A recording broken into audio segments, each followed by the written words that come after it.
terms of changing laws that incarcerated folk for this, right? So they're about both getting into the business side, but also the decriminalization side, which is important. So. Yeah, thank you so much for that. So let's go. What do you say, and this is for both of you, to those people who continue to say, we should just move on and let bygones be bygones? Is that so? Is that what we should do? And that's for both of you.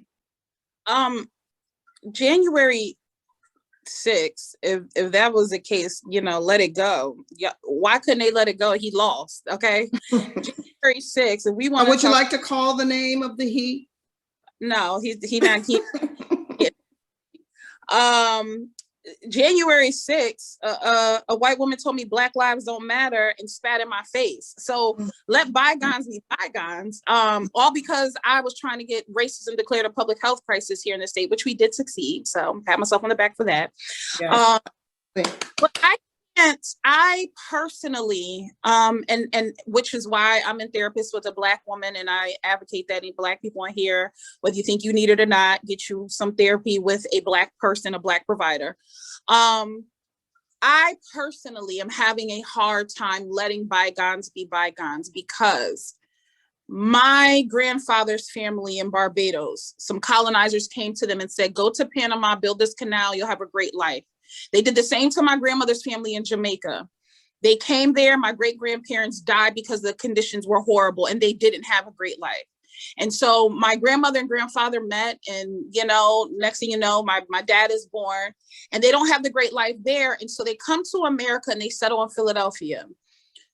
When they got here, they came at a time when they realized not only was being Black a crime, but to be Black and to speak another language and to have an accent was an additional crime. And so I have absolutely no connection to my Panamanian roots, to my Jamaican roots, to my Bayesian roots, because my grandparents told my father and his brother and sister, do not speak Patois, do not speak Spanish. We are not eating the native food. We are no longer making curry or jerk or arroz con pollo. We are making, baked and fried chicken, green peas, and mashed potatoes. And so I have been stripped of that rich culture. My grandfather hung himself in the basement of their home because he had the idea that if he came to America and if he pulled himself up by his bootstraps, that somehow he would be able to provide a better life for his family. And when he got here, he realized it didn't matter if he made the boots, if he made the straps, and he laced them up and pulled them up, simply because he was a Black man, he was never going to achieve the American dream. So for me, to say let bygones be bygones is a slap in the face. I have absolutely no understanding of what it's like to really be first generation born in America and to graduate with a degree and to try to be an entrepreneur. Like, I understand the importance of it, but at the same time, I have no way of going back to anywhere and saying, look what I was able to do. You guys came so long, and look, because we have no connection to those families, to that family, to the land, to the language, to the food, to the culture, to the music. So for me, I may be bitter, and I feel like I have every right to be bitter, but I can't just let bygones be bygones. The trauma and the pain, the things that we have to do as Black people just to simply wake up and just be is exhausting. It is frustrating. It is tiring.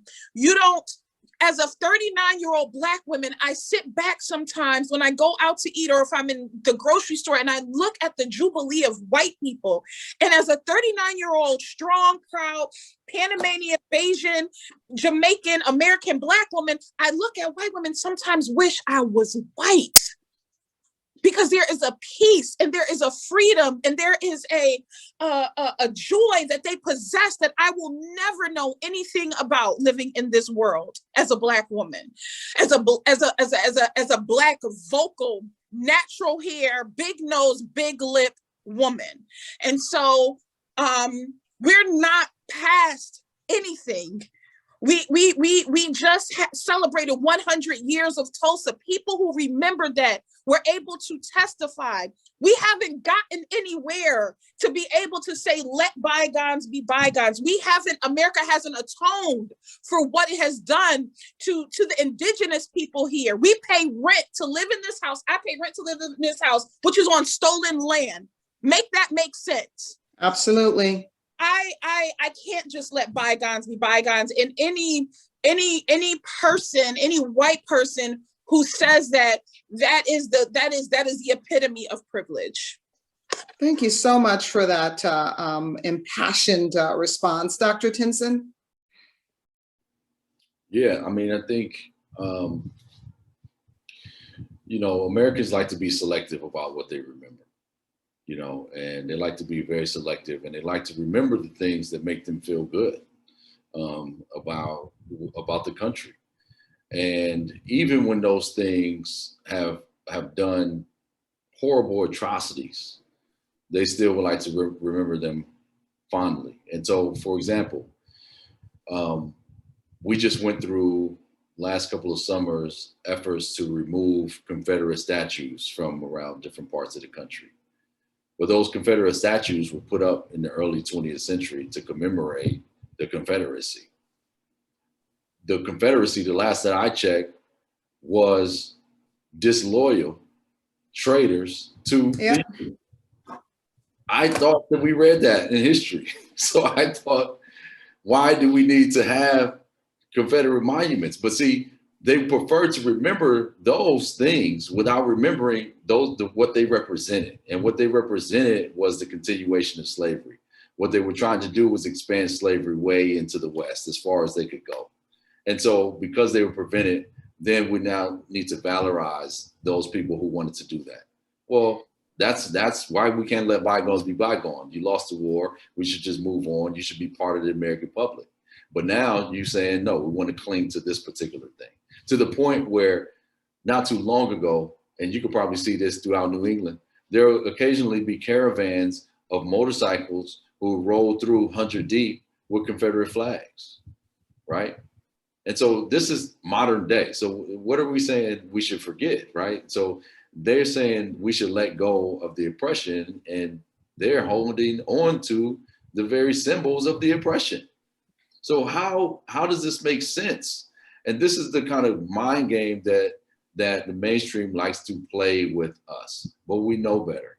So the point is that we're going to continue to talk about history, the dark aspects of history, enliven our family stories, as the sister just shared, and talk about how this history is way more complicated than we were taught it, and it's way more complicated than most Americans want to even admit. And so because it's complicated, because it's long and it's ugly, the fact that we had to deal with lynchings, and the fact that Black people were chased out of communities, right? The fact that Black soldiers returning home from World War I were hung, sometimes in their uniforms, because they weren't seen as Americans like a white American who didn't even serve in the war. So the point is that we have to understand these things and embrace the totality of it, not just the selective pieces that make white Americans feel good. That's the piece that we need to disrupt. And so I think that's the work that we hope that Juneteenth reminds us of. Absolutely.